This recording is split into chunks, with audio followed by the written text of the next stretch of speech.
broadcasting on the DVC to all points unknown. If you're within the sound of my voice, you're listening to Welcome Home Podcast on the DVC.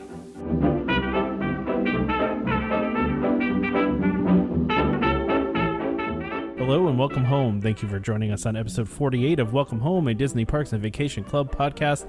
I'm Tom. I have Trevor here with me. No Damon again this episode, but you know, Damon sends his regards. We were concerned that that people were going to start spreading rumors that Damon has left the show, but he has not. I promise. Yeah, he's Damon's still in between houses at the moment, and where he's staying at the moment. Internet is not ideal for what we're doing here, so unfortunately it makes it difficult for him to get on the podcast. So yeah, we kind of need a strong internet connection to do this, so yeah, it makes it a little hard. Yeah, just for anyone that's worried about it, right? You know, Damon's still around. Exactly. It's just So, but you just got back from your trip, Trevor, and I'm sure there's a lot of stuff that you have to talk about because, I know you were doing a lot of cool stuff on your trip. So I'm just going to let you talk about your trip, and I'll jump in occasionally here. But you please tell us about your trip. Yeah. So, all right. So, I got a whole bunch of thoughts in my head about this because it really, all in all, it was a good trip. Even though the weather was not ideal, a couple of nights it got really cold. Ideal in Celsius. So anyone freaked out about numbers that I'm going to throw out here, this is all in Celsius, not Fahrenheit. So most of the days it was around 17, which is, not super warm, but still, enough that you don't have to wear a jacket. And then it did get down to 4 the one night we were there, which is pretty cold. We weren't expecting it, but we did bring jackets and stuff, so we weren't freezing, thankfully. The stuff that I did on this trip, this was actually it turned out as a very different trip than what I had expected. So we still did a lot of the things that we had planned. Like I had dining reservations planned and we did some of those things, but I guess kind of how the trip panned out overall was a little different than I expected. And a lot of that was to do with, I think I'm finally getting it as far as DVC goes, in that we didn't feel rushed. Oh, so it's the DVC thing of where you don't feel like you need to do everything because you've done everything, and you just kind of feel like you're, you can take it easy. Yeah. So I mean, it was like there was more than one point where we were like, oh, we wanted to go do this, or, we wanted to get on this ride. And then it kind of clicked and we're like, oh, you know what? It's fine. We'll do it next trip. Right. Like we were a lot more willing to sacrifice, doing everything. And because of that, I wasn't completely exhausted by the time I got home. Which in previous trips, it was like, I got home and it took me like 3 days to kind of recover from, the amount of walking and everything that we did. So this was it was a slower trip, but we still did a lot of stuff. So I guess I'll start from the beginning of the trip. So the first thing that I did that was kind of new and surprising was I actually met up with some friends down there. So I play online games, and I have these friends that I've played games with for like the last 5 years. And they lived on the East Coast, and they would meet up once a year. And this year, since they knew I was coming down to Florida, they all arranged to meet up with me in Florida. So we made it into like a group meetup for one day in Magic Kingdom. So the thing about that is, one, I was super excited to meet my friends. We had a great time, and I'm so glad that I did actually get to meet them face to face. But I learned the challenges of, dealing with a large group in a place like the Magic Kingdom. And I realized that, I was very used to when I travel with my wife and my son, there's only 3 of us. It's very easy to move around, move between rides and stuff like that. And when you've got a group of 9, you have to kind of accept the fact that, a bigger group means you're not going to move as fast, and you're not going to, be able to necessarily make your way through the hub in less than 20 minutes because you're trying to keep your group together, right? So that makes it hard for sure. Yeah. yeah. But yeah, so we did that, and that was a lot of fun. And then we also we did a proper dinner show, which to this point I haven't actually done. Like we've done character dining, but I've never done like a sit down dinner show at Disney World before. And in particular, we did Hoop Dee Doo Review, and Wow, I loved it. nice. Yeah, it was so much fun. Like just the like how they interacted with the people in the crowd and all of that. Like even as far as the food goes, it wasn't like the best food I've ever had. Like it was chicken and ribs. The ribs were actually really good. I like the ribs. But like it was kind of the same thing you could get anywhere, but it was all around just a better meal because of the fact that there was the show going on, and there was and it wasn't just a stage show. Like I said, they were in the middle of the crowd and everything. So for anyone that's not done Hoop Doo, you know what I'm talking about. Anyone that hasn't done Hoop Doo, seriously consider looking into stuff like this. We're actually even looking at there's the luau at the Polynesian as well. That's the same kind of thing. Like it's a dinner show. I would I'm not gonna seriously lie. look I've heard the into luau is not the greatest. But I mean, I don't know if that's true or you're, not. But and yeah, I mean that could be true, but I think it's worth exploring these kinds of things. Like a lot of people will look agreed, at yeah. the price tag on it, and it's like it's kind of expensive, but I think Disney can do these things right, and I think they're worth looking into personally. And like I said, I really like Toop Doo. It's something I would do again. So yeah, so there was that. Other things that I did. So okay, you know what? We'll talk about Wreck-It Ralph actually right now I can't wait to because hear about this. Actually, here's the thing about it. oh, Both Wreck-It Ralph and the Star Wars experience, they're both fantastic. But since I had done the Star Wars experience previously, I because I had done the Star Wars experience, I noticed some of the stuff that was done in the Wreck-It Ralph experience was like they were using the same kinds of mechanics and stuff like that. That doesn't take away from the story of it, and that doesn't take away from the fact that like if you've watched Ralph Breaks the Internet, you're literally standing in the movie. Like it's wow. amazing. Like I was looking off like if you've seen Ralph Breaks the Internet, you know how it's like a big cityscape kind of thing. Is that Just something you looking like? around What they showed in the trailers? Like that's what they showed in the trailers? Because I didn't see the movie yet. So Yeah, so yeah, like when they were like on like they were on like a little flying bus thing, and there was like big skyscrapers in the background and all that kind of stuff. okay, It gotcha. it was like that. So like the visuals, like it was literally like standing in the movie, and I was super happy about that. And the fact that it was they used there was a little trailer that came out where it was the Kitty Bunny Pancake Milkshake game that does actually play into the story, even though it wasn't a main part of the actual movie.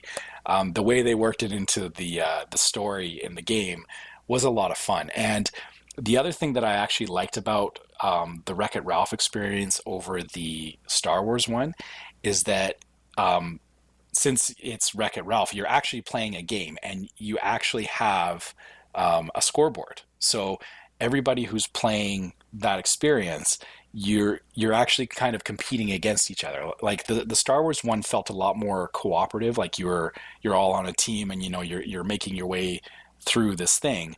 Whereas Wreck-It Ralph was like you were still working together, but you had like you could look on your wrist and you could actually see who had the high score and all that kind of stuff. And at the end, it showed you Oh wow.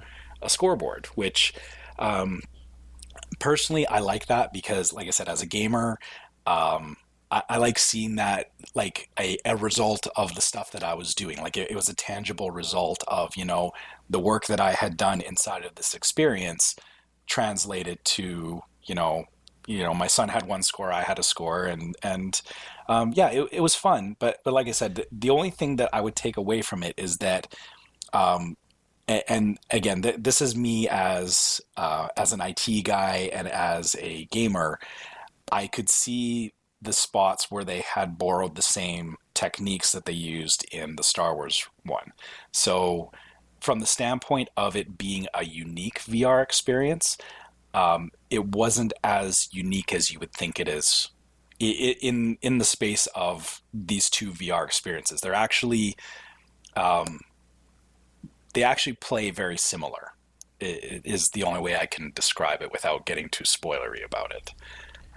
I think the most important question, Trevor, though, is did you beat your son's score? No comment. I'm not going to go into it because some things happened. Okay. Okay, gotcha. but no, either way, we both had a really good time with it. We both thought it was great. But like I said, my only concern with it is, like I said, because of the fact that there was things about it that were copied from the Star Wars one. I just hope that the Void, like I said, it made sense because they're running two of these VR experiences in the same space, so I can see why they would have used the same things in both of them. But I hope that going forward, that they find new ways to use, like that they split them out so that it is very clearly a very different experience. Like I said, I get what you're saying. Yeah. You want it to be, it's a little bit more differentiated. That makes total sense. Yeah, so because my only concern is, I can see, the Void is going to start doing more of these things in the future, and I would be worried if they all became, like, how it's going to go down. That, they're going to tell you to go here and do this thing, and what you're doing doesn't actually change, and it's just the visuals that change, which, I just hope it doesn't turn into that. So that's really the only negative thing I have to say about it. But the only reason I even say that is because I've done both of the experiences, and I have that mind to kind of sit there and analyze the mechanics behind it. So, So I'm not bashing on it, but I hope that they don't take a turn towards the easy route on this either. So did you do the Star Wars one again, or did you just do Wreck-It Ralph? We only did the Wreck-It Ralph because it turned out that we ended up making some fast passes in the afternoon, so we didn't spend as long in Disney Springs as we had originally planned to. So we went and we did our experience, and then in the afternoon we were back in Magic Kingdom. So, but again, kind of going back to what I was saying earlier, the conversation turned into, well, I want to do it again, and then I said to my son, we can do it next time. Right? Like there's no reason we need to do it all in one trip, right? Yeah. So yeah, no, exactly. That makes total sense. Yeah. So yeah, that, like I said, that was fun. I totally recommend it for anybody that is unsure about the Void. Go try it. Either experience, you will be blown away by it. And again, even if you haven't actually watched the movie, they're still fantastic. Like, as far as VR goes, they are like next level VR experiences. So give those a try. And so now I'm going to switch gears, and I'm going to go over to, speaking of Magic Kingdom, I'm going to talk about our Thursday because the Thursday night was the night we did the after hours party. So to give a bit of understanding about how our Thursday went, we originally had planned to go into Magic Kingdom in the morning and then take a break and come back in the afternoon, or evening rather, do the fireworks and then do the after hours party. That morning it ended up raining, and I wasn't feeling great. Unfortunately I got a bit of a head cold while we were down there, so we decided to cancel our morning dining reservation, and we actually ordered room service. So I got Tonga toast properly for room service, which is an aside, was, the room service there was fantastic. That's cool. So yeah, we ended up actually spending just the morning around the hotel. So like, it was raining, and so we just kind of sat and watched TV, and we had a Nintendo Switch with us, so we played Nintendo for a little while.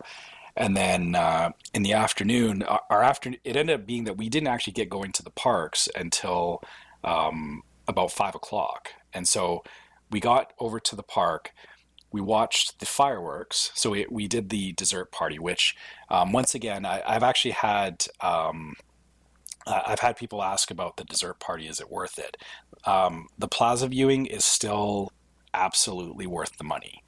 And I even said this, like I posted this when I was there on the trip, is, the view you get from it is just amazing. And it was the same thing. We got there, we sat down. I did take your recommendation, Tom, that they had the hot chocolate there. The hot chocolate, the drinking was really chocolate. good. Yes, the drinking chocolate is amazing, right?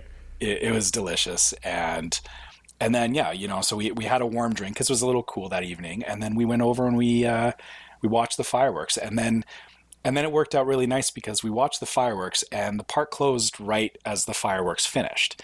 So as everybody else was leaving the park, we snuck off into Tomorrowland and we started our after hours party at that point. So we had gotten our wristbands when we came into the park.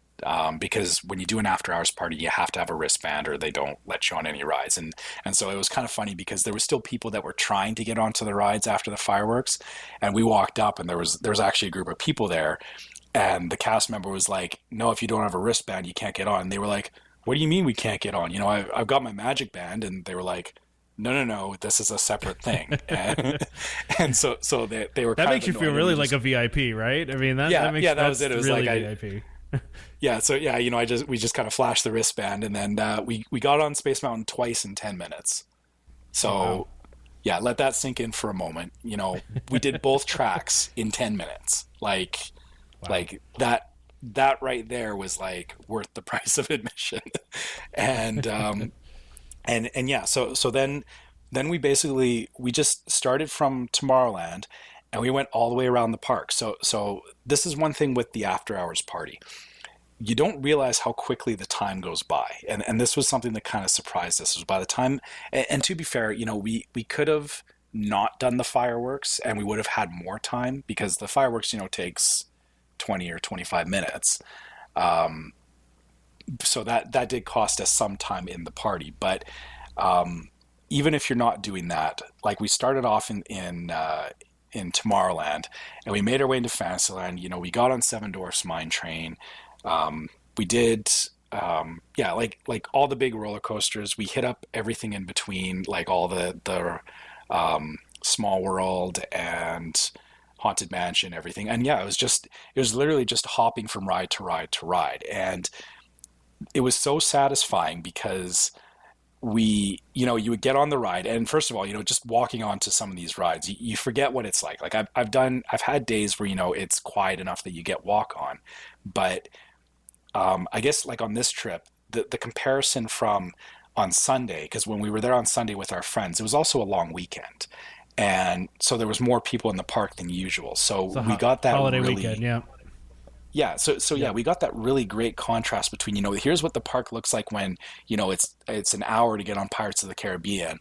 And then here's this other night where, we were just walking right up and like there was, on Pirates of the Caribbean, there were 6 people in our boat. So like it was fantastic. That's pretty cool. Yeah. One thing I got to share. What was the longest you waited for something? Just really quick. So the longest was Seven Dwarfs Mine Train, and that was actually a 20-minute wait. And oh wow, still. Yeah. So but the nice thing about that though is even with the 20-minute wait, one thing I would point out about that is, I've always FastPass Seven Dwarfs Mine Train, so I've never actually gotten to see the standby queue. So going to the after hours party, we actually were able to walk through the standby queue and see all the things like there's the little there's the glowing gems and the water and the buckets that you spin to get the effects on the ceiling and stuff. It's an amazing queue. It's a really nice queue. Yeah, exactly. But the funny thing is it's never one that I would justify spending 2 hours standing in line to see those things. So again, the advantage of the after hours party is that you do actually have the time to not just get on the rides, but also, see some of the queue stuff that they do that, it's designed for, the people that are there waiting in line forever, but you get to, see it, but not wait in the line for it. That makes total sense. Yeah. So I also wanted to share another thing, or I got a couple more things there. I'm kind of doing a big brain dump of just all the stuff that happened. So, So one thing that really stood out in that party was we went on the Haunted Mansion, And it was the same thing. We got to the stretcher room, and there was us, and there was like 5 other people in the room. And the lady that brought us into the room, she actually like she herded us all into the dead center of the room, as per the joke that they say. And she was standing like we had all formed a circle. Like she had kind of gotten us all to stand in the circle, and she was standing there as part of the circle. And so we were watching the stretching room, and I was kind of mouthing along with it, and I kept looking at her, and she was, looking at everybody around the room. And then the lights went out, and you know how it's like the lights go out and it comes back on like a second later. In the time from when the lights went out, she actually ran to like the opposite corner of the room. So like where we were all used to seeing her, the lights came back on and she was gone. And everyone, like, we had that moment of like, what the heck just happened? And then I kind of turned around and she was standing like the far back corner of the room. And that's something that'll stick with me, right? Like even though I've been on that ride so many times and I still love it, that kind of interaction is not something that you could get outside of a thing like an after hours party or a Moonlight Magic party. So, yeah. So the reason that I'm saying all this is, that's really cool. That's a really cool story to tell. Yeah, exactly. Yeah, that's why I wanted to say is, for as much as, everybody says, the cost of these things is more expensive. But it's more than just, getting on the rides. There is all those, there's all those cool character interactions and cast member interactions that you wouldn't get them during the day, right? Like it's, having less people there, it does matter. And also like, yeah, even things like, the free popcorn and free Mickey bars and everything. Like the cast members just seem like, even though they're there for, it's an after hours party, that they're putting in, a bit of extra time to do this. You can definitely see that they're having fun with it as well. And that they're, I mean, the magic's there all the time, but you just are able to see it more when there's not as many people around. So yeah, that sounds really cool. It sounds like it was a really good time. I was going to ask you if there was food involved with it as well. I figured there was for what the cost is for that thing. So yeah, so what it is that none of the big stores are open. It's just the like the small snack carts. And yeah, so that they have like, all the Mickey bars and the frozen fruit bars and stuff and popcorn. So again, kind of nice when when you're doing that full tour of the park where like you start from one side and you're just hitting all the rides, is in between rides, you grab a Mickey bar as you're running to the next ride kind of thing. But just keep in mind that this was something actually that I saw happen quite a few times, is that, people are grabbing these bars and they're thinking, that they're going to, hop onto a roller coaster or whatever, and they're going to continue eating their ice cream bar. And they were actually getting stopped at like before they even got into the queue by cast members saying, no, you got to finish that before we'll let you into the queue, because that's probably a good idea. Yeah. So yeah, again, for anyone else that's doing it, just be courteous about that. Don't assume that, you're going to be sitting on Big Thunder and, you're going to like, your Mickey bar is going to go flying out of your hand and hit someone in the face or whatever. Take the time to finish your food in between the rides and all that. So, and like I said, I say that because I did see that like actually quite a lot that night, was that, there was lots of people that, they figured that they were going to have these snacks and go charging onto the rides at the same time. So, yeah. I feel like I understand why they don't allow it, but I also feel like it's really inefficient. For your little amount of time. I would like to eat a Mickey bar while it was on the Haunted Mansion, but I also understand why it's not allowed. So. Yeah. The thing is I know myself, and I know you, Tom, and I know, our listeners, we all know better, but there's always those people that don't know better. And unfortunately they have to, play to those people that don't know any better. The rules always exist for those people more than us. Yeah, exactly. So. Yeah. So like I said, the after hours party was fantastic. The fireworks was great again. What else did we do? I'm trying to think if there was, oh, actually, yeah. So there's Yeah, there is one story that I want to share. It's, speaking of, cast member interactions and all that. Um, so I haven't talked about this stuff in the past because I know we're Disney parks, or like we talk about Disney, all that kind of stuff. This is kind of part of my personal life, but it's also um, it, it kind of speaks to the fact that why we go to Disney, I think, or part of why we go to Disney. And so I guess I should start off by saying, um, right after we got back from our trip last year in May, literally a week later, my father-in-law passed away, and it wasn't an expected thing. It was very shocking for us, and so my wife and I have spent the last um, better part of the year dealing with the aftermath of that. So, settling an estate and all of that. And so part of this trip was we kind of used part of this trip as some healing for dealing with the loss of a family member. And so we had actually so we had some buttons made of with a picture of my father-in-law, and we had taken them with us. Like, we put them onto our bags and taken them with us in the parks. And um, so at one point, my son and I, we were in Animal Kingdom. We went off to go on Everest expedition, and my wife decided to go and get pictures done with Mickey and Minnie at the Adventurers Outpost. And while she was there, so she was, she stood in line, and then, she got up to the front and she started taking pictures with Mickey and Minnie. And then it started off that Minnie had actually noticed that my wife has a magic band that has a picture of Walt Disney on it. And so Minnie pointed it to my wife, and my wife said, "Yeah, that's, one of the important people in my life."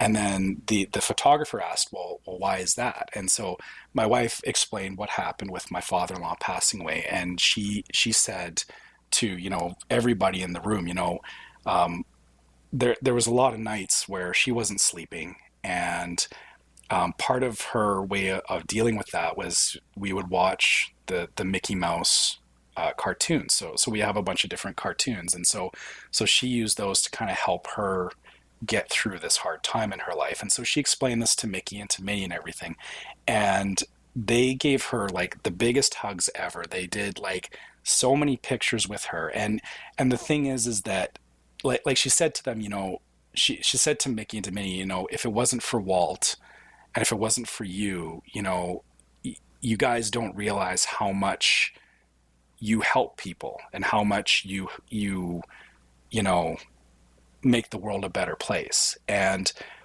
I think the message that I got from that, or the part that I got out of that really made me happy, was that, there's all these people that work in these Disney parks, and a lot of people love to, be cynical about it and be like, oh, it's just Disney, it's a corporation, all that. But the people that are actually doing the work there, you can see where they do care about other people. And like, I look at the pictures that my wife got, and I listen to her tell me about this story, and it does make me realize this is why we go there. It's not because, I necessarily, or I shouldn't say it's not that I just care about the cartoons, because it's kind of an all-encompassing thing, right? Like, there's the cast members and the details and just everything about the park. It helps make the world a more positive place. And it really, like I said, it was really highlighted when, something as tragic as losing a family member, having, other people that, they don't even know you, but they're taking the time to show you that they care, and to just be positive is a big thing. And sorry, I feel like I'm kind of rambling here. I get what you're saying. It's just kind of one of those things that makes you happy, and it's you appreciate the kindness of these people that are essentially strangers, but it's the reason why you go to Disney, right? Is because they do this kind of stuff, and it's nice, and I mean, like I said, the thing is that that memory, and my wife doing that. She even said, when she went in there, she was not expecting the conversation to go the way it did. And it just, like, the cast member just kind of started asking questions and stuff. And, Mickey and Minnie they were both picking up on those things. They were giving, by the end, they were giving her kisses. And she said she got like the biggest hug from Minnie ever. Like she said she almost squeezed the life out of her. And, yeah, but like it again, it's some of those things that, we're going to remember that. We're going to remember, oh yeah, how that feeling was going forward, right? And that's why we're going to be back there again. So absolutely. Yeah. So yeah, I mean, like I said, all of these things combined is, we had a good trip. We had, like I said, we did a lot of things that we didn't expect that we were going to do. And, I think there's definitely a lot of things that we're going to look at again. We're definitely going to consider those after hours parties, looking at some of the other parks. I definitely think that the after hours parties are worth the money, even though it is a bit more expensive than a standard day ticket. And yeah, I think the other things that I'm going to be looking at too is, we're planning to be back there in November. We're going to look at the Christmas party as well for the same reasons. Like I'm kind of excited to see how the next trip goes. Well, and meanwhile, I have now scheduled a second trip for this year in June. Oh, awesome. Oh, yeah. So yeah, no, that's great. It sounds like you had a really great trip. And it sounds like it was a really special one for you guys. So, definitely, yeah, it sounds like it was great. I know everybody on our Facebook page really enjoyed the pictures that you were sharing. I know you got to see Maleficent on her first day back too, which was cool. So. Yeah, sorry. Thank you for reminding me. One, we did get to see Maleficent, and I wish I had been standing at a different point on the street because, when she breathed fire, everybody cheered. It was awesome. Like every time she breathed fire, like the whole crowd was cheering about it. And to go back to about people liking and commenting on the Facebook pictures and everything, I just want to say, I'm so blown away by the response we get from you guys sometimes. Like, I still can't believe that there's so many of you guys out there that are listening to us. And like, when I make those posts, I tried my best to respond to them when I had time. Like it actually like I would make those posts and it would be like, as we were running off to a ride or going here or whatever. And then I would come back like an hour later and I would see all the the likes and the comments and everything. And just so guys know, I read through every single one of those comments and I saw all those likes and everything. And I mean, I appreciate that you guys were enjoying it as much as we were.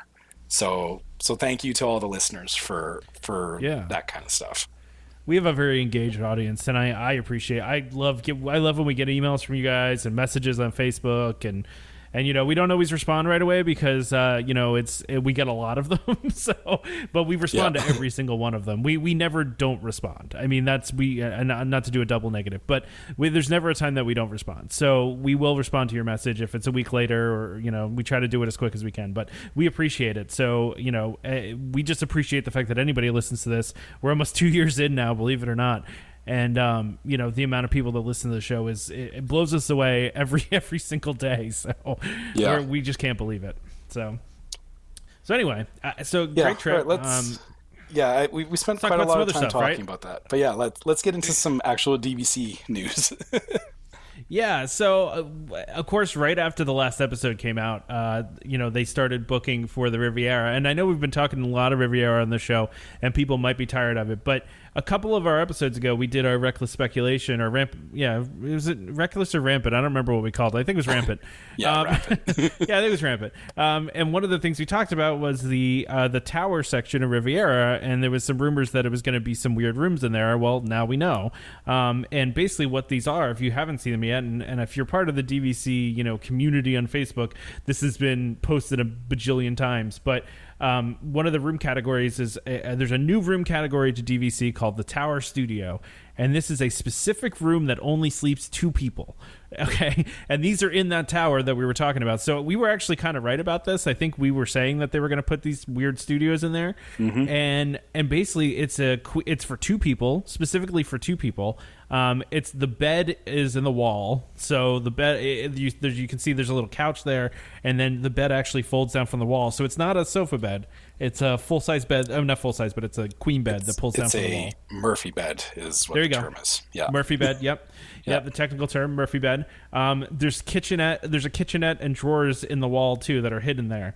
If you look at the layout of this room, it is a tiny room. I don't know what the square footage is, but it is small. But at the same time, I think to myself, before I had a kid, my wife and I would have totally loved a room like this because we just used the room for sleeping. It was not, it would have been perfect for us. We didn't need a lot of room. It was, there's a bathroom in there, there's a place to sleep, and there's a balcony. Sure, that sounds great to us. So I think this is interesting. I'm going to be interested to see how many points per night this is going to be. Because I don't know. And I think what this says to me is that DVC is changing their demographics for sure. Because if you look at every other studio, all of us that when we saw this, because I saw this too when I was on my trip, I was like, this is a 2-person room, like what the the but I realized the majority of those of us that are using DVC, that we're thinking about the family dynamic. You've got the parents, kids, or multiple groups of people traveling together, so the bigger suites are more attractive. But I do think back actually to before I had kids, my wife and I did make trips where it was just the 2 of us. And this is the kind of place that would be appealing to, there is couples that, it's just the couples traveling, or it's, people that, they're retired and they just want to come down with the 2 of them. It does make sense. As far as the amount of space goes, I don't totally agree with, the whole compact living thing, but I think also that's part of it too, is that it's, they're appealing to that's become a trend now, people building these tiny homes. Thing, right? Yeah. So I think Disney's kind of trying to focus in on that. And I don't think it's a bad thing. But I have to wonder though, if, they have these 2 people ones. I wonder if they're going to have lock-offs for these. Where I doubt it, because I think they're just in the tower, right? So how could they do that? Well, because it would have to be adjoining, if right? There's one or, but it again depends on how they actually fit together. If that's true. If they're able to have 2 of them lock off, then you again looking at, depending on how much the points are for these, renting off 2 of these, you get 2 fairly small spaces, but you can fit 4 people in there now, right? So then yeah. I don't know. I mean, I could be totally out in left field on this. We'll have to wait and see what the points look like when it comes out. But it's definitely a different thing. And even, so for myself, this is not something that I'll look at, probably in the next 5 to 10 years. But at some point, my wife and I may end up taking trips again where our son's not included. That's when this kind of room will be something that we'll consider. Yeah, I think it's interesting. I like the idea of introducing a new room type that caters to couples going, because I mean, there's a ton of people that just go as couples. I mean, my wife and I think went 6 or 7 times before we had a kid. So at least, I mean, more than that probably. And a lot of those times we had people with us, so we would get bigger rooms, of course. And here's the thing: this is just one type of studio in the Riviera. They have a regular deluxe studio in this hotel too. So they do have your regular studio that sleeps 5, that has the pull down bed, the little pull down bed that comes from like beneath the TV. They got one of those in there. So I mean, it's still there. I'll just be interested to see the points. My assumption is it'll be less than a regular. It has to be less than the studio, right? By a couple points, I would think, because it's so small and only sleeps 2. It's got to be a pretty small amount. I'm also thinking there's going to be a fairly small inventory of these. There can't be that many rooms that are in there. Yeah, yeah, I think you're right too. Is yeah, there aren't going to be a ton of these, and there's no way that they can. I don't see how they can make this attractive without making them one of the cheapest points rooms on the resort. And it has to be. Also, something else to think about too. I was just realized this as you were talking. For all the people say, why would you want to use this small two-person suite?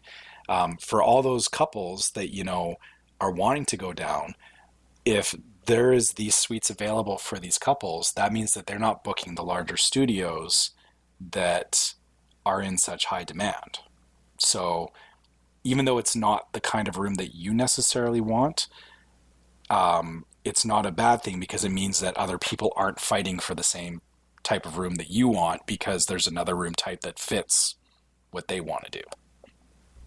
Yeah, that's a good point. It frees up other inventory for other people for sure. So yeah, that's a good thing. Yeah, and also I kind of like the way they described the rooftop restaurant. Oh, I'm loving this rooftop restaurant. I'm all like, because this resort doesn't appeal to me that much. It's just not my style. I do think it looks nice. I feel like a couple people have been a little harsh about it that I've seen on the Facebook groups. They feel like it looks like any other hotel. But then I've also seen some people that are like, I live in the area you would call the Riviera, and this is what I would expect as far as style goes. So, I mean, I get it, but there's, for every highly themed resort there is at Disney, like an Animal Kingdom or a Wilderness Lodge, there's also a Grand Floridian or an Old Key West or a Saratoga, where they look more like standard hotel rooms. They're not super highly themed. So I don't think we should always expect to be like way over the top theme. I think it looks really classy, but this rooftop restaurant, I'm sure we have Italian listeners that will just destroy me for this, but I'm gonna Topolino. Is that how you would say that? Topolino? I was gonna say Topolino. So I guess it's probably somebody correct us. It's one of those, Topolino or Topolino.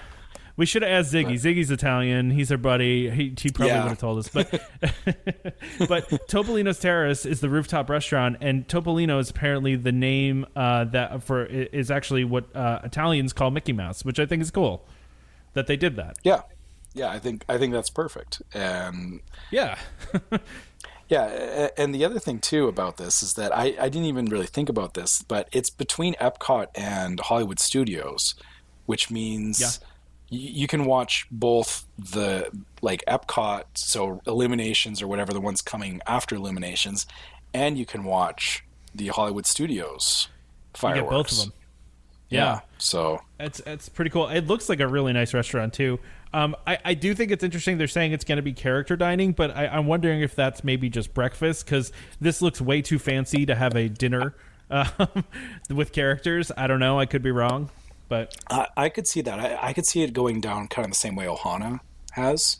Yeah, that's what I was thinking. Yeah, because Ohana does the character breakfast, and then they have the fireworks type dining in the evening. As far as characters go, because this is European, I'm betting that this might, as weird as it sounds, they'll probably have Remy from Ratatouille as one of the characters there. I mean, they could, because it's like French and Italian, right? So yeah.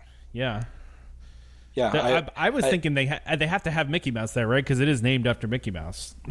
True. So yeah, Mickey, Remy, and I don't know who else you would put in there, but yeah, I think it'll be interesting to see something who it's going to be. Yeah, but it's definitely different. I'm putting money down. I'm putting money down on Remy right now. I can see because of the Ratatouille ride coming, and the fact that it's Italian, like European style. I'm betting that Remy is going to be one of the characters there, and I think that'll be very popular because right now I believe you can meet Remy in Disneyland Paris, but there's no meets for him here. So maybe once the ride opens, they'll have a meet and greet somewhere. Yeah. I don't know about you, but the more pictures I see about this, the more renderings they release, the more I like it. I think the pool looks really nice. It looks really nice on the outside. I think you can only tell so much from renderings, right? Because there's going to be changes that happen to the rooms. Like the furniture's not going to look exactly the same.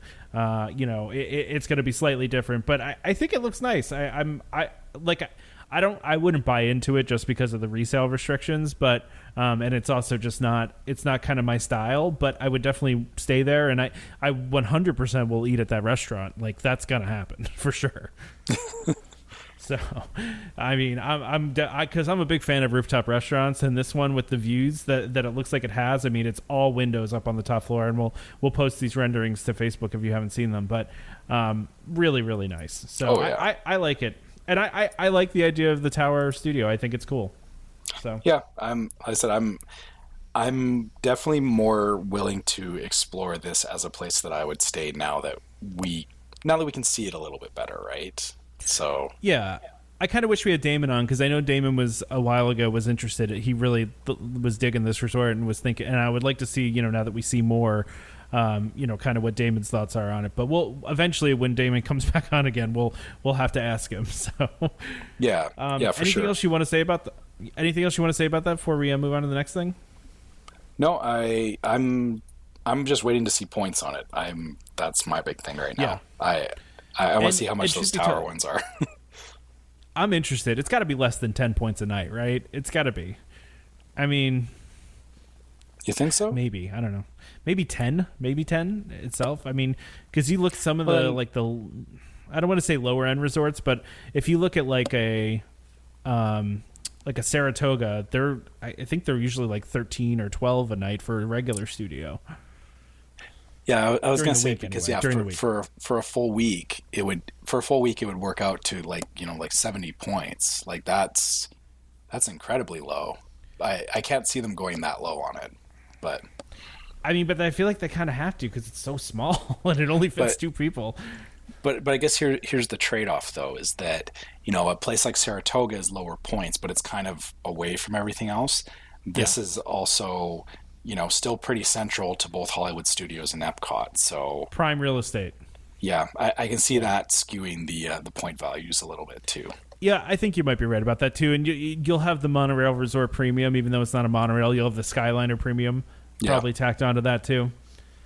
Yeah, we'll get into the Skyliner in a bit. We'll get into that in a bit. I do. So I wanted to bring up too. So I don't know if you saw this while you're out. So we talked a couple weeks ago, or a couple episodes ago, when we talked to DVC Resale Market, we talked about the 2020 point reallocation. And those of you that don't know, basically DVC had released the point charts for 2020. They had, kind of dramatically upped some of the studios, and they had lowered some of the point values for the 2 bedrooms and the grand villas and the cabins and those places. And it seems like after a lot of people complained, that they actually backtracked on this. So no one can ever say that Disney/DVC does not listen to your comments, because they do. I truly believe that. I mean, it seems like they completely fixed the Moonlight Magic registration process after the debacles that were happening last year. And for this, they backtracked. They actually went back and said, okay, well, we're going to make the 2020 chart more like 2019. And they said specifically it was in response to customers being upset.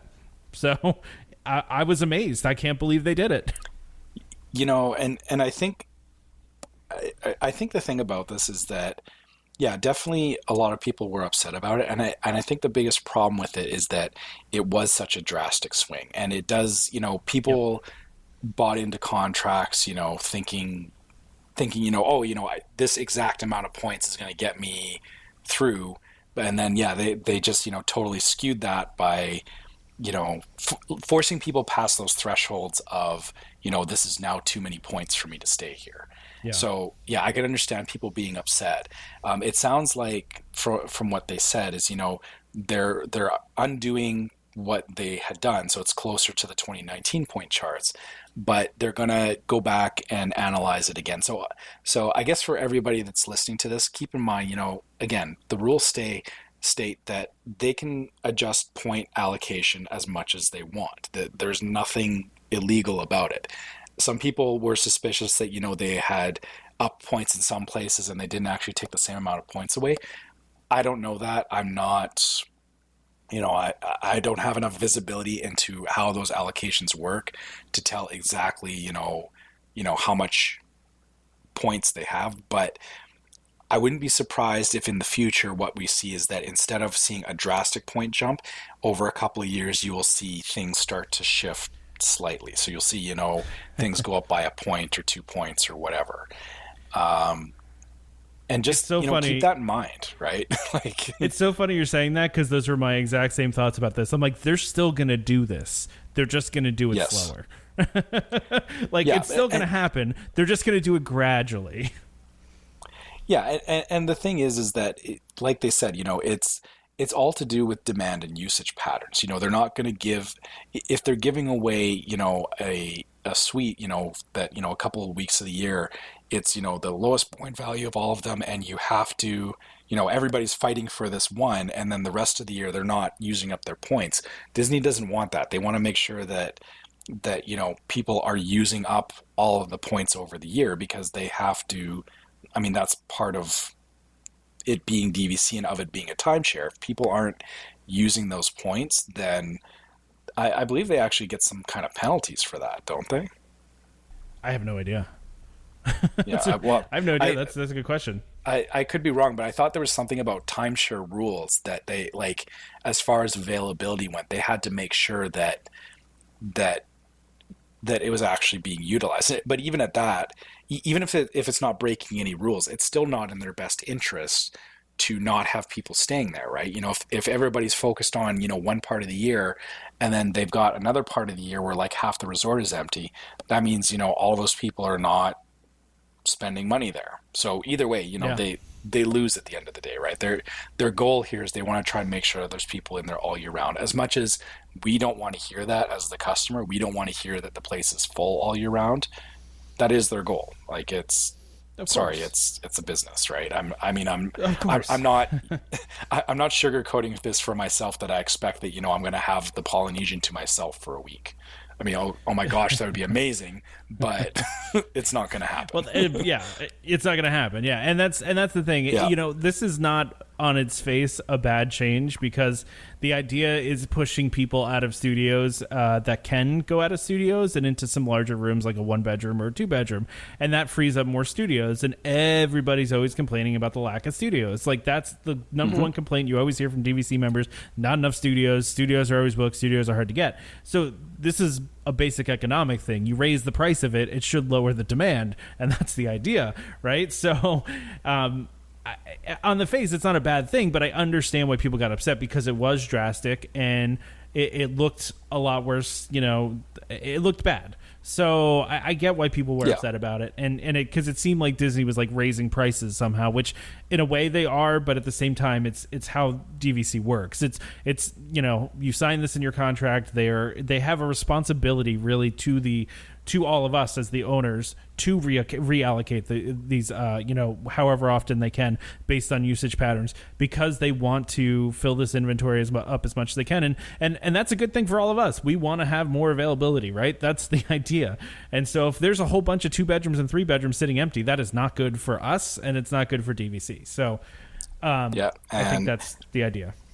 And also I'll make one other point on that as well, and people may not like to hear this, but this kind of stuff does affect your resale value as well. And so first of all, I'm not planning on selling my DVC contracts anytime soon, but in the event that I did decide to sell, if the point allocation is such that, it's not desirable, it's a lot harder to convince people to buy into it, and it's a lot harder to sell it for the dollar value that you want to get your money out of it. So yeah, are you still waiting on your right of first refusal, by the way?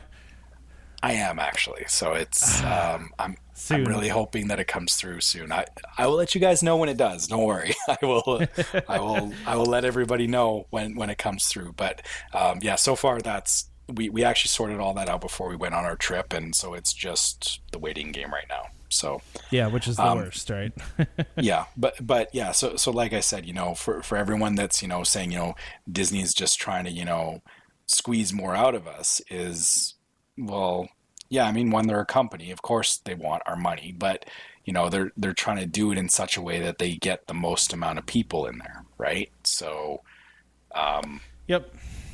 yeah, it's Makes sense to me. Yeah, it's reality, right? I don't kid myself that Disney's still a company at the end of the day. Exactly. So Yeah. no, I think it's good they walked it back, but like I said, like you said, I think they're still going to do it. They're just going to do it slower, and it's going to it's not going to feel as bad when they do it slower. So, I should say this for anybody that's new to DVC or that's thinking about DVC that's listening to this podcast.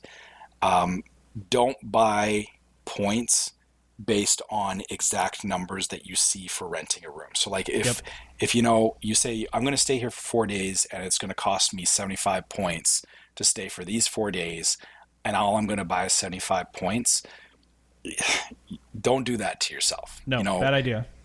You want to make sure you actually buy more points than like a little bit more, not like a ton more points, but give that buffer to yourself, because it's a twofold thing. Is one, you can make sure that when these shifts happen, you have enough points to accommodate for it, so it's not you're not having to buy extra points or rent points from someone else. Secondly, if you have more points than you actually need, you can keep carrying those points over every year. So it's not that you take the same points from like 2019 and you carry 5 points 5 years. What it is what it means is that if you carried over 5 points to the next year, that next year you're using less of your points for the next year because you've used up the 5 from the previous year. Eventually it gets to a point where you actually have you end up with a bunch of extra points, and that means either you can look at booking a nicer room than you initially planned for, so like one of the bigger ones, or if it gets to a point where you've got a bunch of extra points that you're not going to use, you can rent them out, and then that helps pay for your dues. So yeah, exactly. Yeah, so something to think about is anybody that if you're listening to this and you're hearing about all these changes and you're going do I buy the 100 points even though it's not quite enough, is maybe you actually want to buy 110 points, because then you have enough for what you want to do, and then that little bit of extra does translate into either helping pay your dues or helping get you a better I shouldn't say better, but a different room, because all the rooms are good at DVC. There's really nowhere bad to stay, but it gives you the option to do the bigger ones that you wouldn't have necessarily considered before. And of course, buy what you can afford. Yeah, that too. I mean, yeah, don't go and break the bank doing all this either. I mean, you also have to look at your own finances, but don't. The reason that so many people were upset about this point allocation is that I know there was a lot of people that they bought very precise amounts of points based on what the point charts were like 4 years ago or something like that. So don't make that mistake. Well, and you heard from DVC Resale Market, those guys were former guides, and they told us that they're trained to tell them to tell customers not to do that, not to buy based on what there is now. So not to say that there are some guides that probably don't do that. There probably are guides that don't do that, but they are trained to tell you not to buy the amount of points like for what the point charts are right now. Yeah, and we were told that ourselves, but yeah, like I said, that's not always reiterated, and sometimes too is when people are looking to buy these things. I know for us, it took us a long time. Like it took us over a month because we had to make sure that we were out of the honeymoon phase, because the danger too is it's not just a matter of the guy selling it. They can tell you this stuff, but a lot of people are so worked up in the hype of it that they don't actually listen to what's being said. That's exactly right. Yeah. You get it's a compulsive buy for so many people. So you just get caught up in it. You get excited about it. Your brain doesn't start, doesn't work for a couple minutes and then you make poor decisions. So Yeah, exactly. So Not that buying's a poor decision. I'm just saying sometimes it is for some people that don't understand how it all works. Well, it's that impulse, right? It's getting yourself out of doing that impulse buy. So Exactly. I guess I'm kind of putting that out there as a public service announcement after all this stuff with the points thing is, look into it, but, think about what you actually want to do before you buy, and also account for the fact that these things can shift, and they will shift in the future because, like Tom and I are saying, this is going to change. Be prepared for it. Exactly. Be prepared that it's going to change because usage patterns are going to change too. So, I mean, they could, studios could go down at some point too. Who knows? I mean, things can change all the time. So, exactly. But I want to know what you think about this $12,000 tour. Let's explain this thing. Yeah. Okay. So yeah. All right. We're off of DVC now, and we're on to. So there was a new VIP tour that was released called the World of Dreams tour. And I guess the big selling point of this is that you actually get to tour the Cinderella suite in the castle, which... if you can't stay there, I don't want to tour. I want to stay there. I don't care about touring. Yeah. That's the thing. I don't know. Maybe that's just me. Yeah. So yeah, the description is the tour costs $12,000 for up to 6 guests and is 12 hours long. So that's $1,000 an hour. Well, break it down by person though too. I mean, but no, okay. Divide that by 6. So each person's paying about $100 and something an hour. No, yeah, I guess if you got 6, it's close to 200. Yeah, and something like that. So in 1 hour. We shouldn't do math on this show. This is a bad idea. Yeah, I can think of better things to do with a day. $12,000. Yeah. Yeah. But what I find interesting about this is, it is. It's a DVC contract, but I'm like reading the benefits of this, and it seems like you basically just have like carte blanche to do whatever you want. Like it's basically okay. I can cut any line. I can go any backstage. All your meals are included. You don't have to have reservations, so you can just show up to any restaurant you want. Like that's kind of cool, but I don't know. Is it worth $12,000? I don't know. It seems like a lot of money for that. Okay, so here's one way to think about this, I guess. So I did the after hours event.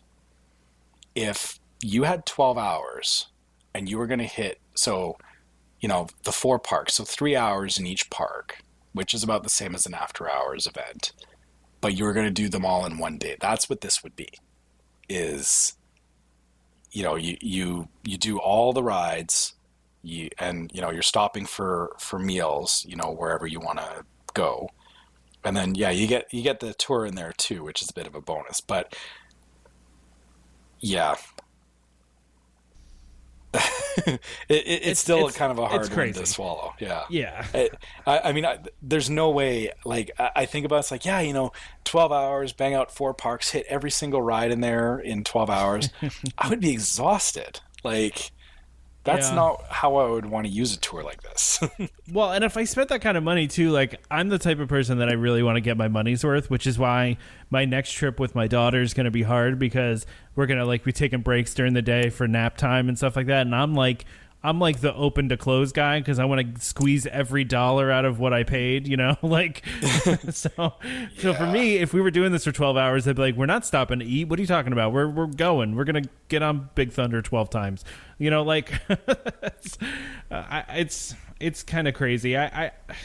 I mean, we've said many times in the show, we don't care about stuff like this. Like, if someone's willing to pay this, then more power to them. Like, it's not going to affect lines. It's not, 6 people is not going to ruin everyone's day if they cut you in line. No, definitely not. It's not going to ruin your day. So, yeah, I mean, this is definitely, like they said, it's a VIP tour, right? If you have the money to do this, all the more power to you. But, I mean, yeah, I can think of better ways to spend 12 hours than $12,000. Yeah, I'd spend the $12,000 on a new DVC contract. So yeah, exactly. All right. Well, I just thought that was interesting. It's kind of funny, and I think it's funny. Some of the Disney news sites were presenting it as like you could stay in the Cinderella Dream Suite. And you know what? Honestly, I think if Disney ever allowed people to pay for that suite, it would cost a lot more than $12,000. Just saying. Agreed. Yeah. Oh. Yeah. So I just remembered something as we were talking about that. So sorry, this was just a quick aside. When I was at the after hours party, we got on Space Mountain and we heard two of the cast members talking because it was like right at the beginning of the event. And they said that at one of the previous events, there was a guy that showed up there and his only goal was to ride Space Mountain. And in the span of 3 hours, he rode it something like 65 times. What? Yeah. That's crazy. Because he just kept walking back on, right? There was nobody there, so he did it over and over and over again. That's amazing. So I mean, if you want to spend 12 hours riding Space Mountain, I'm not gonna lie. My favorite ride in Magic Kingdom, besides the People Mover, which is, I know that sounds weird, but the People Mover just has a weird special place in my heart, is Big Thunder Mountain. When the one time I did, when you do extra magic hours, when they used to have, and I think they still occasionally do have until 2 a.m. at Magic Kingdom.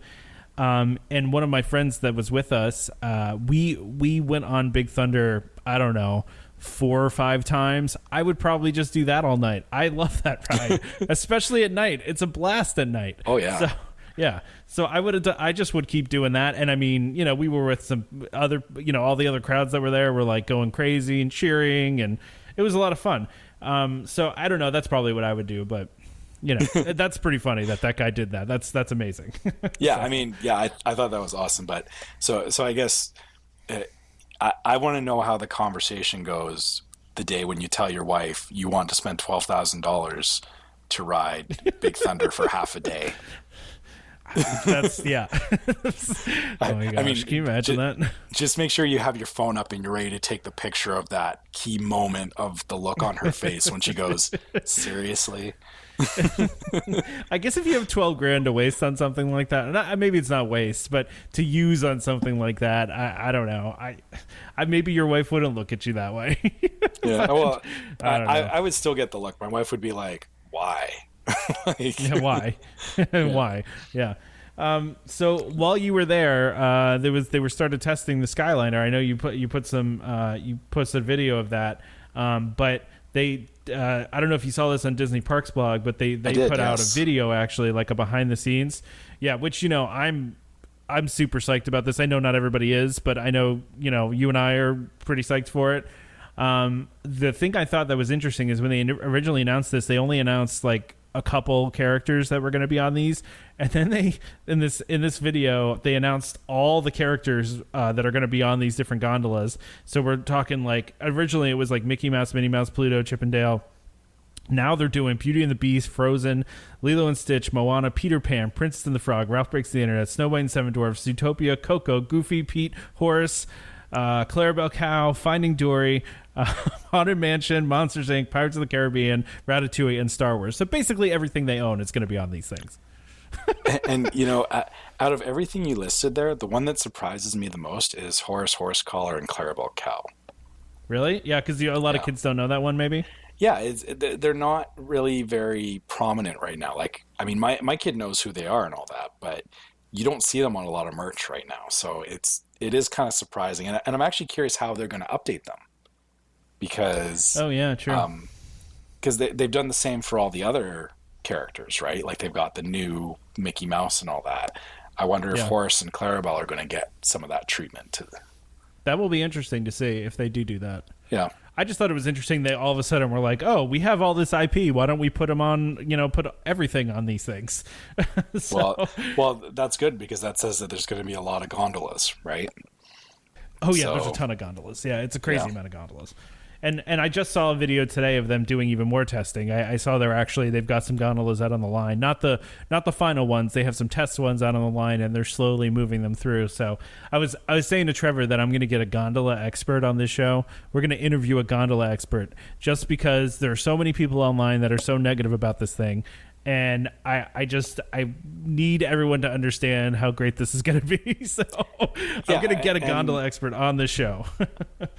Yeah, honestly, I don't think I know we keep saying this. I don't think it'll be as bad as everyone thinks it is. They talk about it's a little metal box and how hot it's going to be.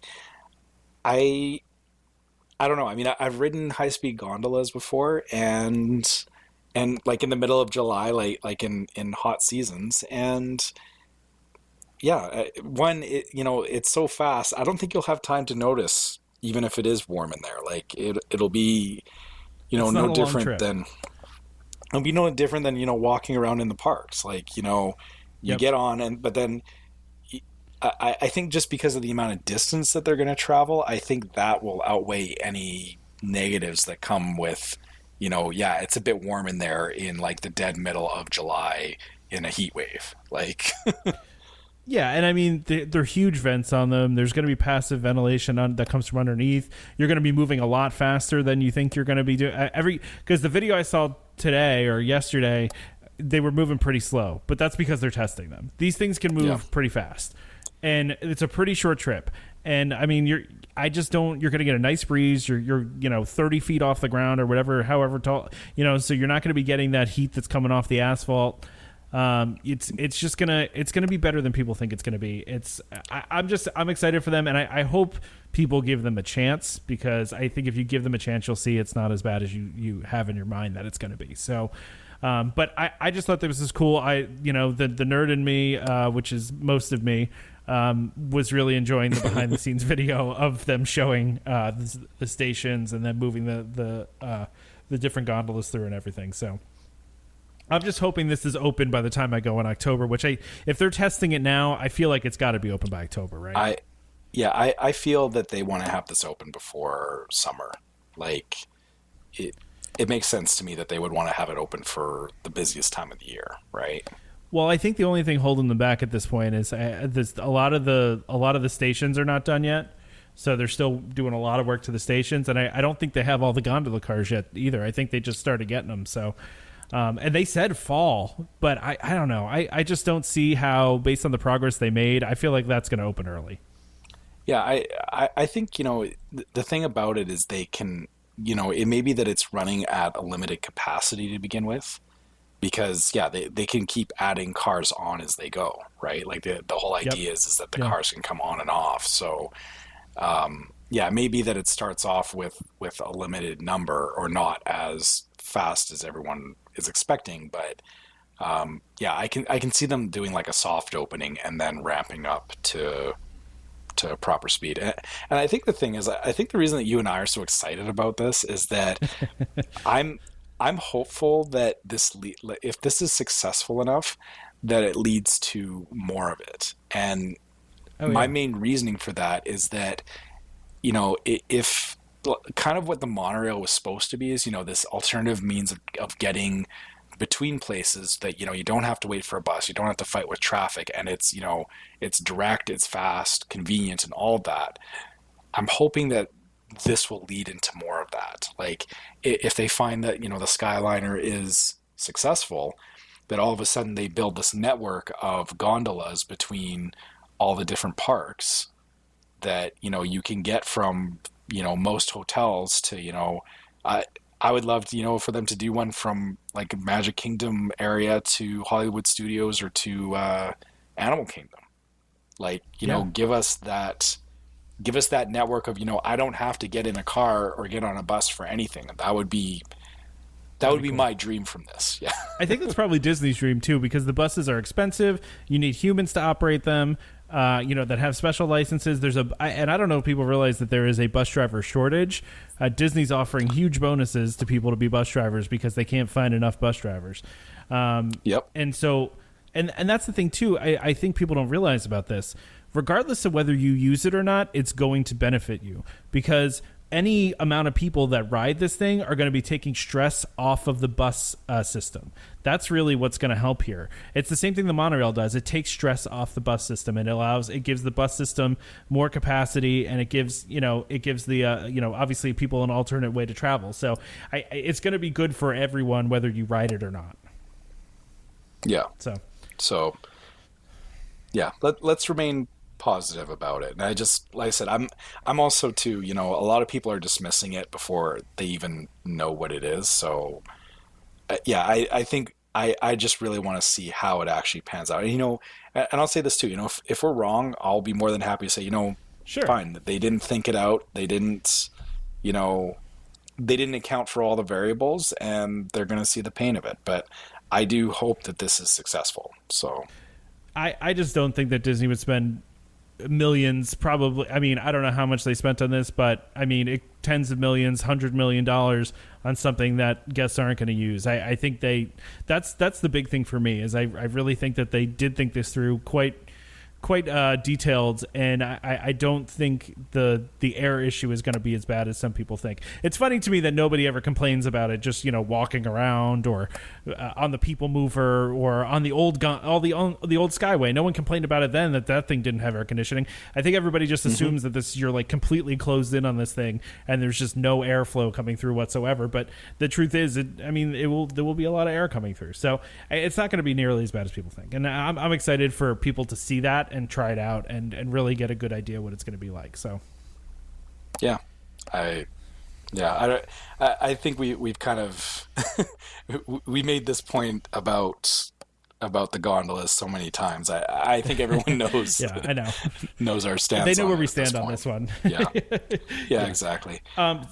So did you see this next part here? I thought this was kind of interesting.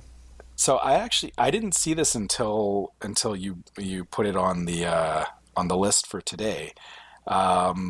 This I kind of knew that like Disney was starting to get into the customized stuff, but I didn't think it was going to be quite to this level, and I'm actually kind of happy about it. Yeah, so those that don't know, ShopDisney is now offering customizable official Disney shirts. So, if you've ever gone to a Disney park, you see tons of people with customized shirts on, but they're all kind of bootleg. They're from some site, and really you're not supposed to be using copyrighted images. Etsy custom ones or whatever. Yeah. I always wondered why they didn't go after this market before. Like, I always felt like this was a blind spot for them, and I'm glad they finally did this.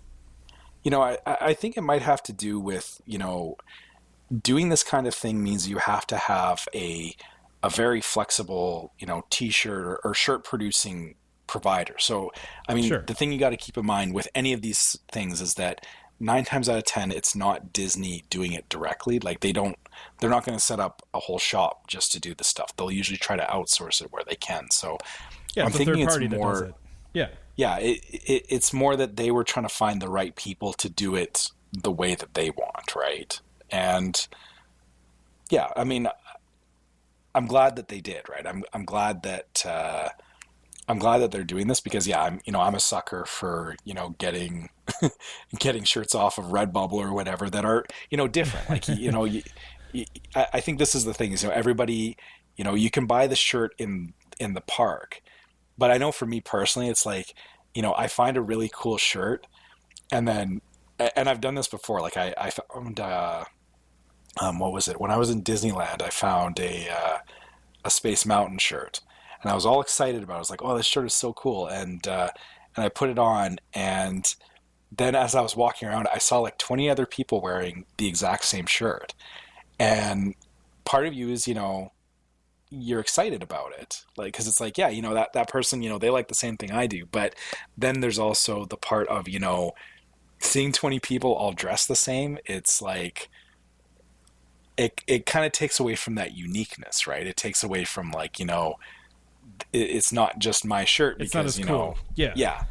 So it's having one like something specific to the theme that you like, but also having it be unique, which they can do here.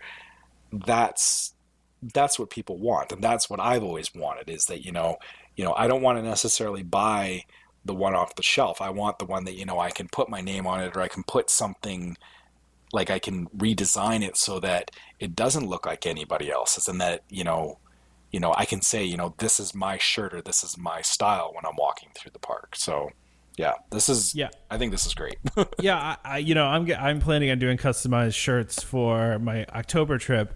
And I've talked about this before on here, that my sister was fairly anti-Disney until she took a recent Disney trip, and then immediately when it was over, texted me, so when's our next trip?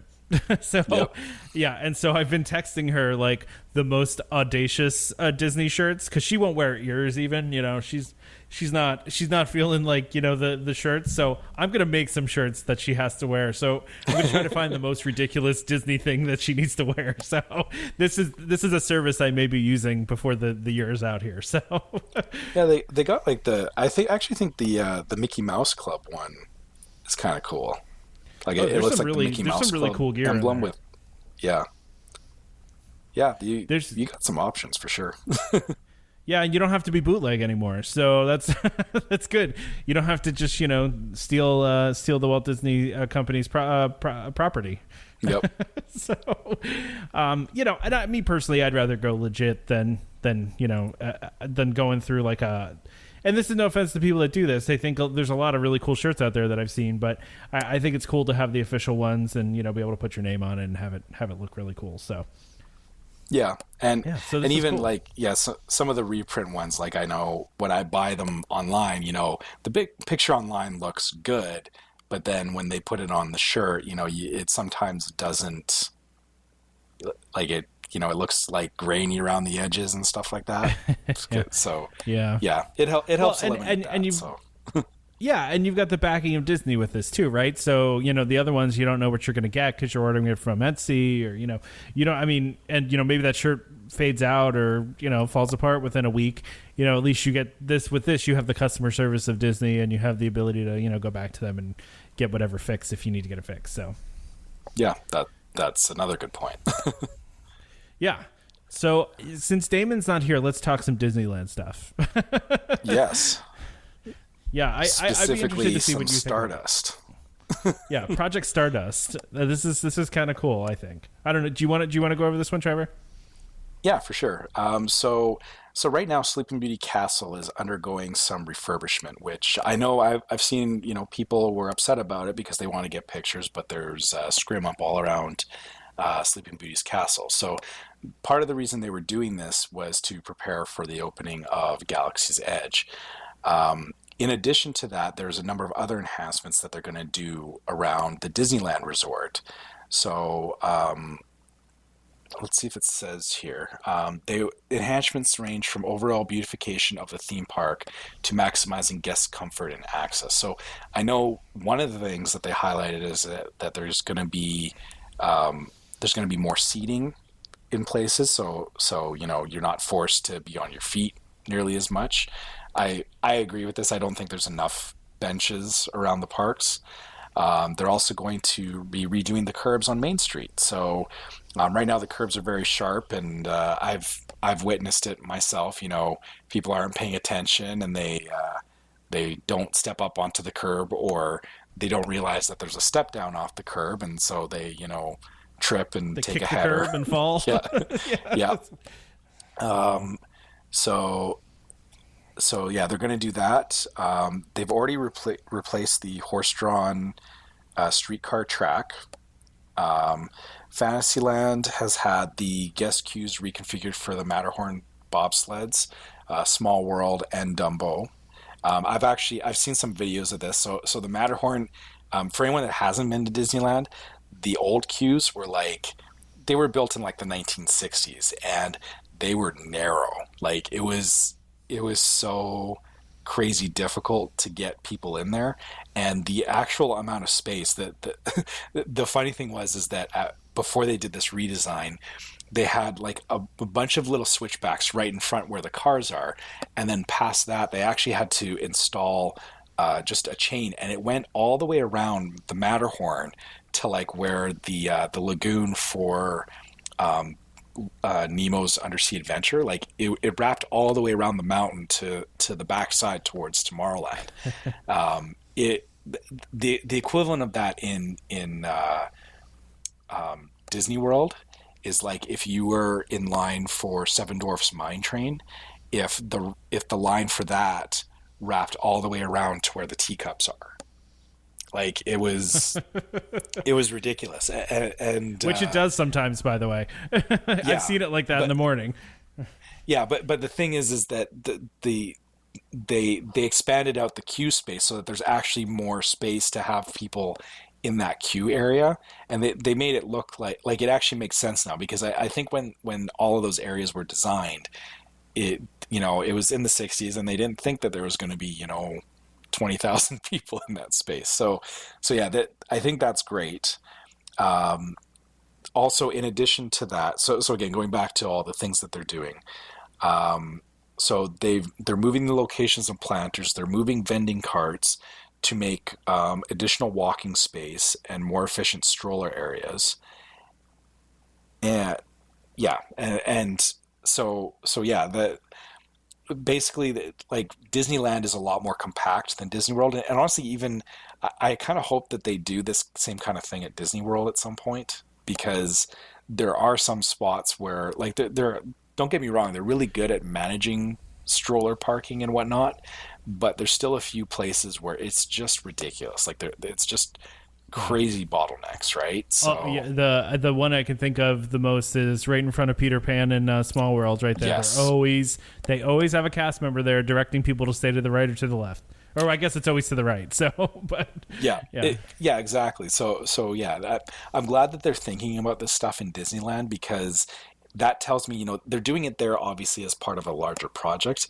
I hope that means that'll translate into, they'll learn some lessons from this. They'll learn how to better, utilize the space, and Disney World does it well enough, but I hope that all the little improvements and everything do make their way to Disney World as well. So I think this is a great project. I think the fact that, everyone who says, Disney is just, they're just building new places to get more money and everything, is that, this project is a good example of, they do still care about making sure that the place, is appealing and it makes sense, and it's not, just a sardine can that they're cramming people into. So that it's functional. Yes. That people can actually go through. Yeah. And they are doing upgrades to the castle this time too, because apparently there was some damage done to it at that last anniversary when they did some cool stuff to the roof of the castle. But I guess when they did the cool stuff that they did, it also damaged the castle. So they're redoing the roof of the castle. Yeah, too. So I did not realize that, because I did see the 60th anniversary decorations, and yeah, they were fantastic. Yep. I didn't realize that they had any negative effects. And I guess, yeah, that's one thing with the with Sleeping Beauty's castle, is that all the spires and everything, those are all real gold.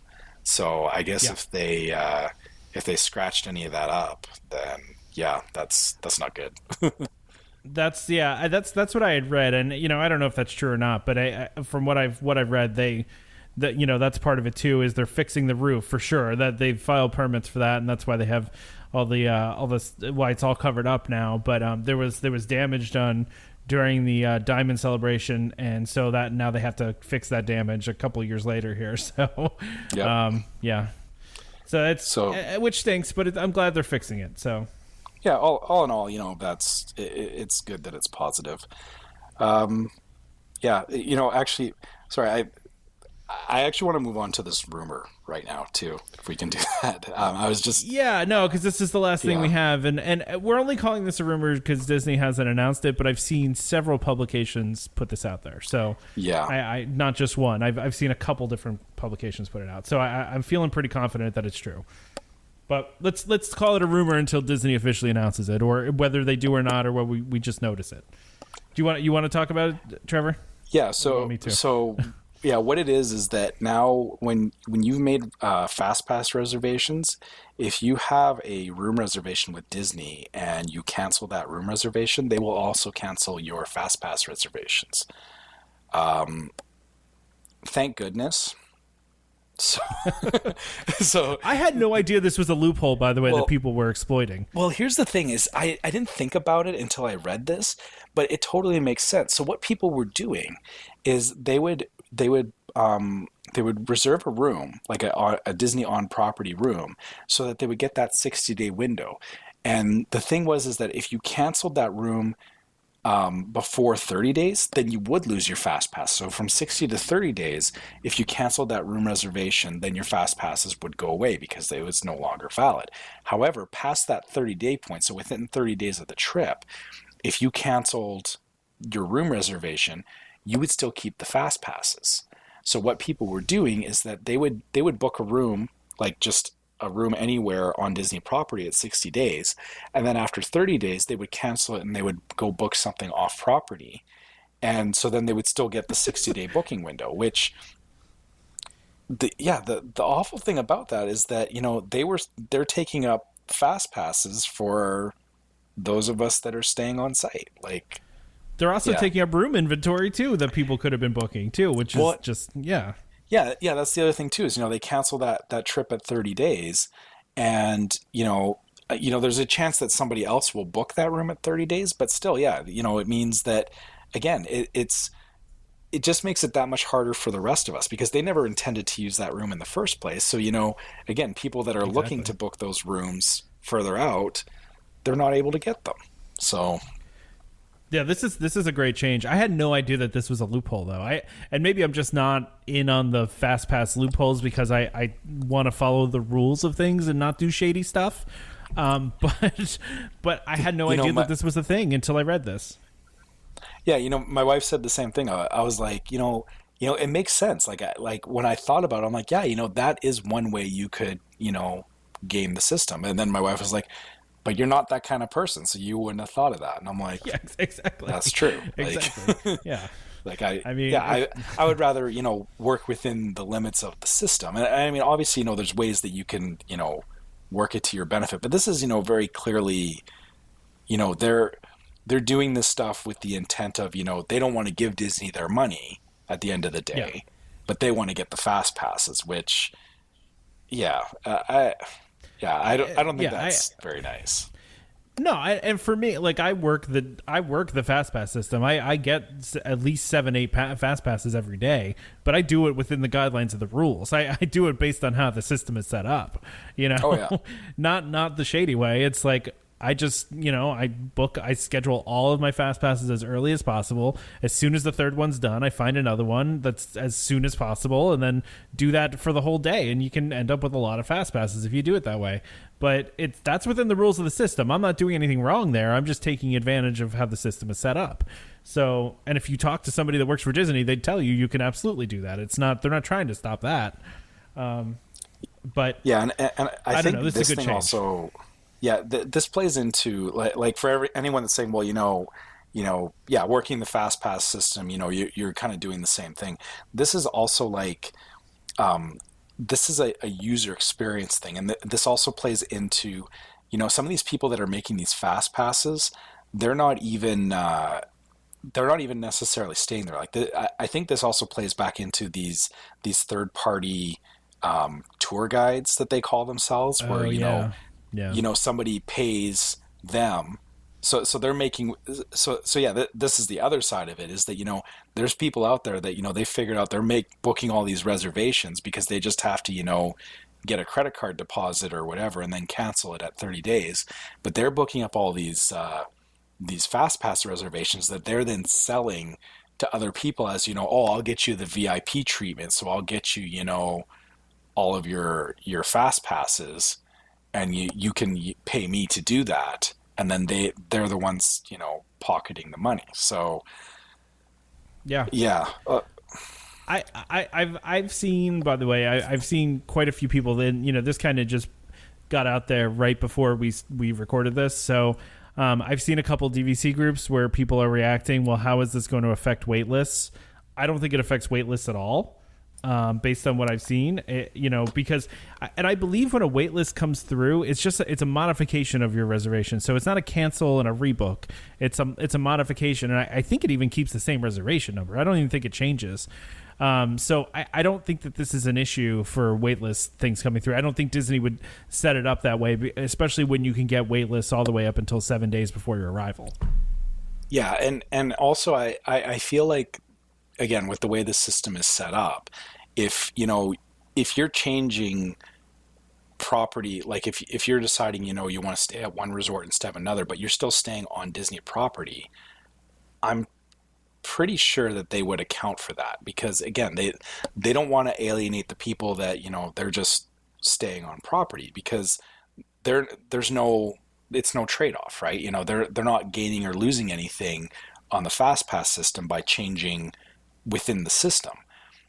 But and again, yeah, for people who are in DVC, it's the same kind of thing. You're still in the system. You're still using, your points, or you're still booking something via Disney. The problem is that there's all these people that, yeah, they're, I think the kind of people that were doing this is, they would just go and book a value resort or whatever. They would just, book a room at whatever. The cheapest thing they could. Yeah. The cheapest room they could find. Yeah. So yeah, you're not talking about points or deluxe or anything. They're not thinking about that. They're just going, book a whole bunch of rooms at the All-Stars, and then, make all these fast passes for people, and then cancel those reservations at the 30-day mark. So then all of a sudden, the people that were, like I said, this is, I think this reflects back to, the people saying, I'm looking to stay at such and such a place, but, I'm 3 months out and there's no availability. But then the question is, people are saying 3 months out, there's no availability. What happens inside of 30 days? That, that same person is not looking at that place at 30 days because they've already, at 3 months out, they've gone, well, there's nothing available, so I'll just settle and book, an offsite or book somewhere else. But then all of a sudden, inside of 30 days, there's all these rooms available because people are canceling reservations, right? So, Yep. Yeah. Yep.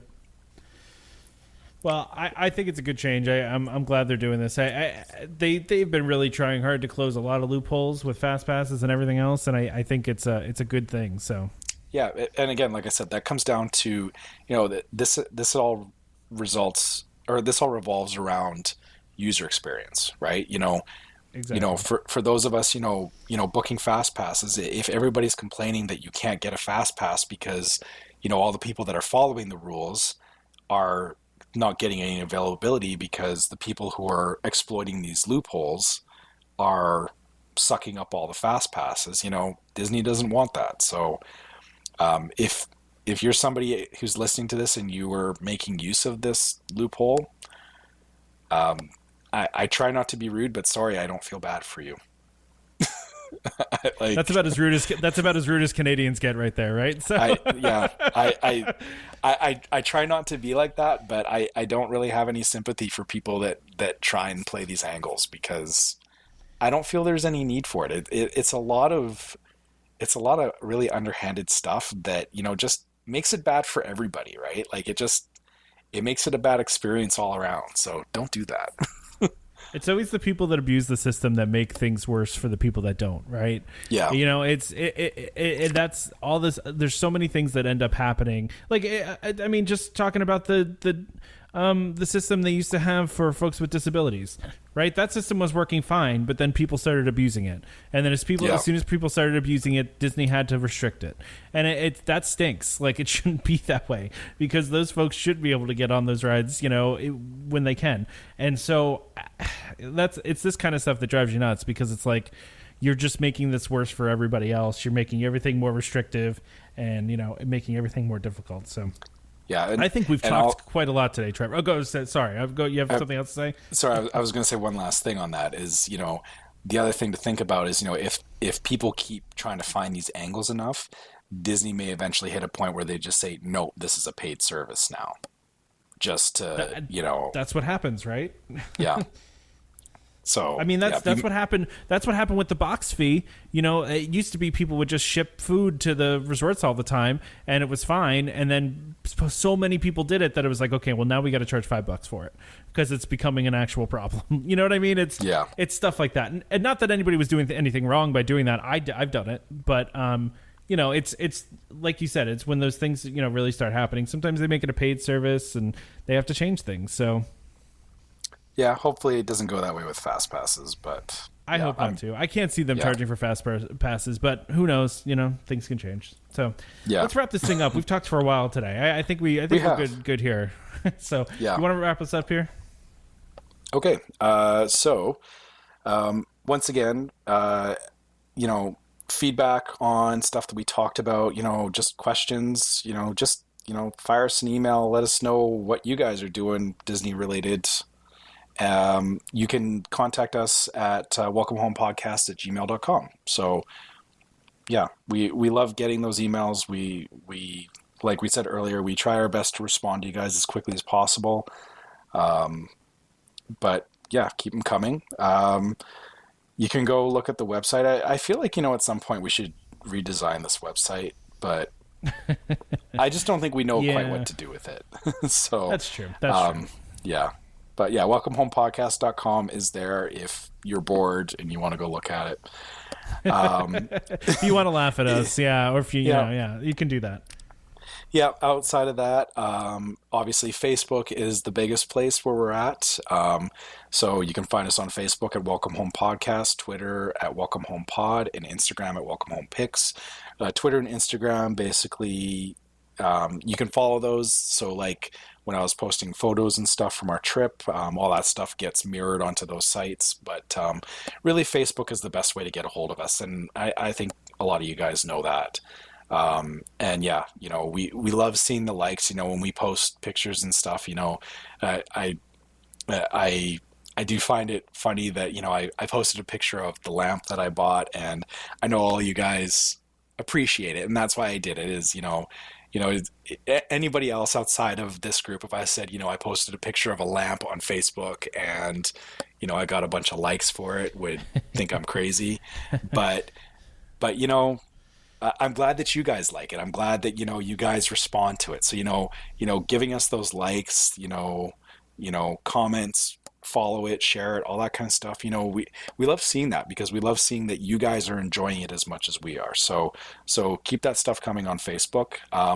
Also, if you've happened to find this via iTunes or Google Play or whatever for listening to podcasts, write us a quick review. We do like seeing those reviews as well. The reviews, again, they help with the visibility because it gets it more, the algorithms on those platforms, more reviews means that it's more popular is the way that they think of it. So please do. Yeah, please give us a review. And of course, also don't forget to subscribe to Welcome Home Podcast so you can be reminded every time we release a new episode. It pops right up on your phone, maybe auto download. We'd love that. You can find our podcast on Apple Podcasts, Google Play Music, Google Podcasts, TuneIn, Stitcher, Spotify, just about any place you can find a podcast.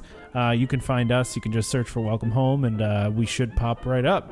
Just a reminder to our listeners, Welcome Home Podcast is for entertainment only. We are not employed by the Walt Disney Company, and as such, any and all opinions we express on this show, I can't talk. We've been talking for too long. Trevor, it's been a long show. I'm starting to get tongue-tied. So any and all opinions we express on the show are our own. So if you have any questions about anything we talked about today, contact a DVC representative, contact a Disney cast member to get more information about things we talked about today. Join us next time for more Disney Parks discussion. Of course, more DVC talk. We hope to see you all real soon. This is Skipper Albert AWOL, the voice of the jungle, signing off from Welcome Home Podcast on the DVC. We do a huddle when we hit a chair. How she can cuddle is no